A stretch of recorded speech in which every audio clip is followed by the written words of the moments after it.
¿Alguna vez te has preguntado qué queda cuando un ídolo se apaga, pero el amor permanece? Roberto Sánchez ya no camina entre nosotros. El mundo lo conoció como Sandro, el gitano, el fuego eterno del escenario. Pero antes del mito, antes de las rosas y los aplausos, existió un hombre que aprendió a amar en silencio, a esconder su fragilidad y a proteger su intimidad del mundo. Cuando se apagaban las luces, Sandro desaparecía y quedaba Roberto, solo, vulnerable, cargando un destino que pocos habrían soportado. Hoy no vamos a recordar solo al ídolo, sino al ser humano que vivió detrás del nombre que hizo temblar a millones.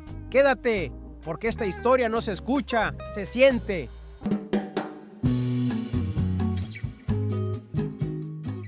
Detrás del mito, detrás del humo espeso del escenario y de las rosas que caían como lluvia roja sobre sus pies, existía un hombre que aprendió muy temprano que la fama podía devorar a quien no supiera defenderse. Roberto Sánchez no solo creó a Sandro, lo blindó, lo envolvió en un personaje tan poderoso que incluso él mismo necesitó refugiarse detrás de esa máscara. Yo vendo la piel de Sandro, pero si también vendo la de Roberto Sánchez, ¿qué me queda?, repetía como un mantra. No era una frase para la prensa, era su frontera, su último territorio íntimo. Desde el inicio de su carrera, Sandro comprendió que debía separar radicalmente al ídolo del hombre. El escenario era fuego, deseo, provocación. La vida privada, en cambio, debía permanecer en penumbra. Esa decisión lo convirtió en un misterio permanente. Mientras otros artistas explotaban romances y escándalos, Sandro elegía el silencio, y ese silencio alimentó aún más la leyenda. Las primeras historias de amor reales no aparecieron en portadas, sino en los márgenes del relato oficial. Julia Della Viziani fue, sin duda, una de las mujeres más importantes de su vida. Estuvieron juntos desde finales de los años 60 hasta principios de los 80. Más de una década de vínculo profundo, discreto, casi clandestino. Sandro llegó incluso a enviarle desde México unos documentos simbólicos de matrimonio. No eran legales, pero sí profundamente emocionales. Era su manera de decirle: te elijo, aunque el mundo no pueda verlo. Pero la Argentina de aquella época no perdonaba. Julia estaba separada y eso bastaba para condenar la relación al silencio. El amor existió, pero no pudo ocupar un lugar visible. Cuando ese capítulo se cerró, Sandro intentó algo distinto. En 1982 apareció Tita Rus, ex esposa de Alberto Olmedo. La relación fue breve, apenas 5 meses, pero intensa. Años después, Sandro diría algo que sorprendió incluso a quienes lo conocían bien. Con Tita logré algo muy difícil: bajarme del escenario y volver a ser Roberto Sánchez. Por primera vez parecía encontrar un espacio donde no tenía que actuar. Sin embargo, esa paz duró poco. La presión externa, los rumores y la propia naturaleza hermética de Sandro terminaron por quebrar ese intento de normalidad. Poco después surgió un nombre que durante años generó controversia: María Marta Serra Lima. Ella sostuvo públicamente que había mantenido una relación secreta con Sandro durante 8 años.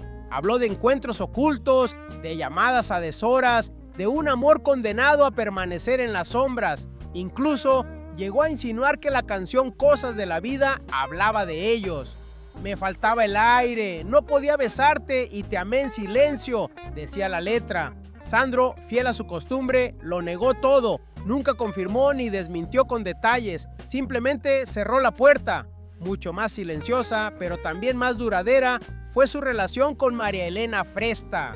Ella apareció en su vida cuando Sandro atravesaba uno de los momentos más sensibles: el cuidado de su madre, Nina. María Elena se convirtió en apoyo, rutina, refugio. Sandro solía decir que le gustaba estar con una sola mujer a la vez, y durante muchos años cumplió esa promesa. Vivieron lejos del ruido, sin flashes, sin titulares. Parecía una estabilidad definitiva, hasta que algo inesperado ocurrió. La llegada de Olga Garaventa cambió todo. No era artista, no buscaba fama, no pertenecía al mundo del espectáculo, era sobrina de su manager y precisamente por no querer nada de Sandro, terminó conquistándolo por completo. Cuando Olga apareció, Sandro cerró su relación anterior sin mirar atrás. Años más tarde harían pública su unión y en 2007 se casarían en una ceremonia íntima en su casa de Banfield, sin cámaras ni espectáculo. Como dijo su biógrafa Graciela Guiñazú, Olga lo acercó más a Roberto Sánchez y lo alejó un poco de Sandro. Mientras tanto, los rumores nunca se detuvieron. Se lo vinculó con actrices, vedetes, fotógrafas, aristócratas y compañeras de reparto. Soledad Silveira, Cristina Alberó, Susana Jiménez, Irán Eori. La lista parecía interminable. Bastaba una mirada en escena o una química evidente para que la prensa construyera una historia. Sin embargo, ninguna fue confirmada.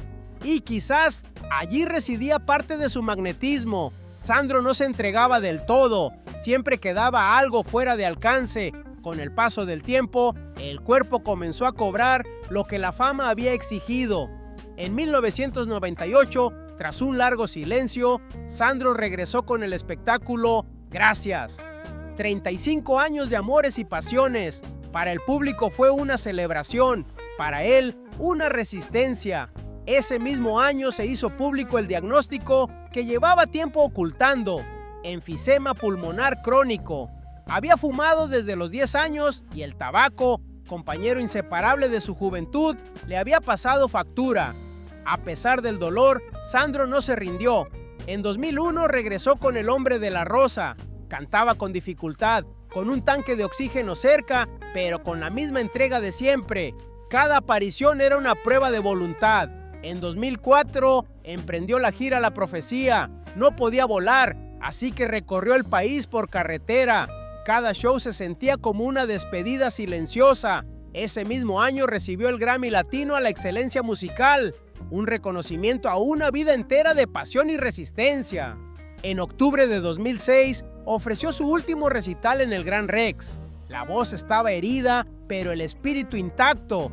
Poco después se casó con Olga Garaventa, encontrando una paz tardía pero real. Sin embargo, la enfermedad avanzaba. Fue incluido en la lista de espera para un doble trasplante de pulmón y corazón. Durante casi 2 años vivió confinado, dependiente del oxígeno, lejos del escenario y del público que tanto lo amaba. La madrugada del 4 de enero de 2010, el cuerpo no resistió más. Sandro murió a los 64 años. Argentina entera se detuvo. Las radios emitían su voz, la televisión interrumpió su programación y miles de personas salieron a despedirlo. Su velatorio en el Congreso Nacional fue una escena histórica. Más de 50,000 personas pasaron frente a su féretro. El último viaje reunió a casi 100,000 almas acompañándolo hasta su descanso final. Y aún así, ni la muerte trajo silencio. Años después surgieron reclamos, supuestas hijas, exhumaciones y juicios. Nada logró manchar su legado, porque Sandro no pertenecía a los tribunales ni a los titulares. Pertenecía a la memoria, al amor colectivo, a ese lugar donde viven los artistas que no se van nunca. Antes de continuar, permítenos pedirte un pequeño apoyo. YouTube suele dar más visibilidad a los videos que reciben interacción, así que si esta historia de Roberto Sánchez, Sandro, te está llegando al corazón, deja un like. Eso nos ayuda muchísimo a seguir compartiendo relatos profundos sobre los grandes ídolos que marcaron una época. Suscríbete al canal y activa la campanita para no perderte los próximos capítulos. Gracias por acompañarnos.